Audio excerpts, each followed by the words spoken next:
স্বাদের রান্নায় সবাইকে আমন্ত্রণ। আশা করি সকলেই সুস্থ আছো, ভালো আছো।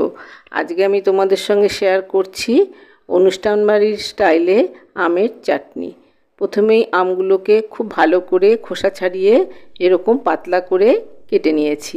দেখতেই পাচ্ছো এরকম পাতলা করে আমগুলোকে কেটে নিতে হবে। এবার গ্যাসের মধ্যে ননস্টিকের প্যান বসিয়ে এতে দিয়ে দিচ্ছি 250 গ্রাম চিনি। এরপর এতে দিয়ে দেব 250 গ্রাম মতো জল। 250 বা 300 গ্রাম মতো জল দিলেও কোনো ক্ষতি নেই। এবার চিনিটাকে গলানোর জন্য অপেক্ষা করতে হবে। আর একটু জল আমি দিয়ে দিলাম, এখানে 300 গ্রাম মতো জল আমি দিয়ে দিলাম। এবার চিনি আর জলটাকে ভালো করে ফুটে উঠতে দিতে হবে। এবার এতে দিয়ে দিচ্ছি 1 চামচ লবণ। এরপর এতে দিয়ে দিচ্ছি খুব সামান্য পরিমাণে হলুদের গুঁড়ো। 1 পিঞ্চ হলুদের গুঁড়ো আমি এখানে দিয়ে দিচ্ছি। খুব বেশি হলুদের গুঁড়ো দেওয়ার দরকার নেই, তাতে কালারটা খারাপ হয়ে যাবে। এরপর এতে দিয়ে দিচ্ছি সামান্য একটু লঙ্কার গুঁড়ো।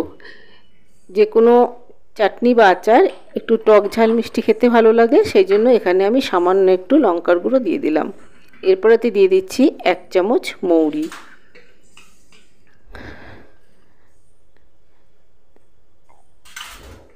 মৌরিটাও দিয়ে দিয়েছি। এবার চিনিটা খুব ভালো করে গলিয়ে নিতে হবে। এবার আমের টুকরোগুলো এর মধ্যে দিয়ে দেব। আগের রেসিপিতে আমি একটু অন্যভাবে আমের চাটনি দেখিয়েছিলাম, এটা আরেকভাবে আমি তোমাদের দেখিয়ে দিচ্ছি। এবার আমগুলোকে সেদ্ধ হওয়ার জন্য অপেক্ষা করতে হবে। এই পর্যায়ে তোমরা ঢাকা দিয়েও এটাকে সেদ্ধ করার জন্য অপেক্ষা করতে পারো, অথবা খোলা অবস্থাতেও এটা সেদ্ধ করে নিতে পারো। সেদ্ধ হতে খুব বেশি সময় লাগবে না, আম সেদ্ধ হতে খুব বেশি সময় লাগবে না। দেখে নিতে হবে আমটা যেন একটু টাটকা থাকে। একটু শক্ত টাইপের যে আমগুলো হয় সেগুলোই এখানে নিতে হবে। যে আমগুলো গরমে একটু মজে গেছে সেই আম নিলে চলবে না। এবার আমি ঢাকা দিয়ে 5 মিনিটের জন্য রেখে দিচ্ছি। 5 মিনিট পর ঢাকা খুলে দেখিয়ে দিচ্ছি। দেখো আমটা কত সুন্দর গলে গেছে আর কত সুন্দর কালার এসেছে। এবার কালারের জন্য আমি আরেকটু কাশ্মীরি রেড চিলি পাউডার এর মধ্যে দিয়ে দিলাম। কাশ্মীরি রেড চিলি পাউডার দিলে চাটনির কালারটা খুব সুন্দর আসে, দেখতে খুব ভালো হয়। সেই জন্য আমি আরেকটু কাশ্মীরি রেড চিলি পাউডারের মধ্যে দিয়ে দিলাম। প্রথমে আমি নর্মাল চিলি পাউডার দিয়েছিলাম 1 পিঞ্চ মতো। এবার কাশ্মীরি রেড চিলি পাউডারটা দিয়ে খুব ভালো করে মিশিয়ে দিচ্ছি। অপরদিকে দেখতে পাচ্ছ আমটা কত সুন্দর সেদ্ধ হয়ে গেছে, একেবারেই গলে গেছে।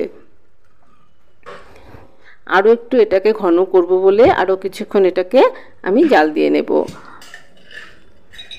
এরপরেতে দিয়ে দিচ্ছি 1 চামচ মতো কাজু বাদাম। কাজু বাদামটা অপশনাল, তোমরা দিতেও পারো নাও দিতে পারো।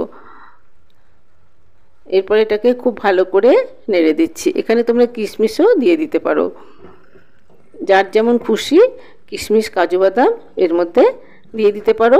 আবার যদি মনে করো কাজু কিশমিশ আমি দেব না, সেটাও চলতে পারে। এবার খুব ভালো করে ফুটিয়ে নিচ্ছি। আমটা খুব ভালো করে সেদ্ধ হয়ে গেলে তারপর গ্যাসের ফ্লেমটাকে আমি অফ করে দেব। এই আমের চাটনি হতে খুব বেশি সময় লাগে না, 5 থেকে 7 মিনিটেই এই চাটনিটা তৈরি হয়ে যায়। আমার এই রেসিপিটি যদি তোমাদের ভালো লেগে থাকে তাহলে লাইক করো, শেয়ার করো, কমেন্টস করো।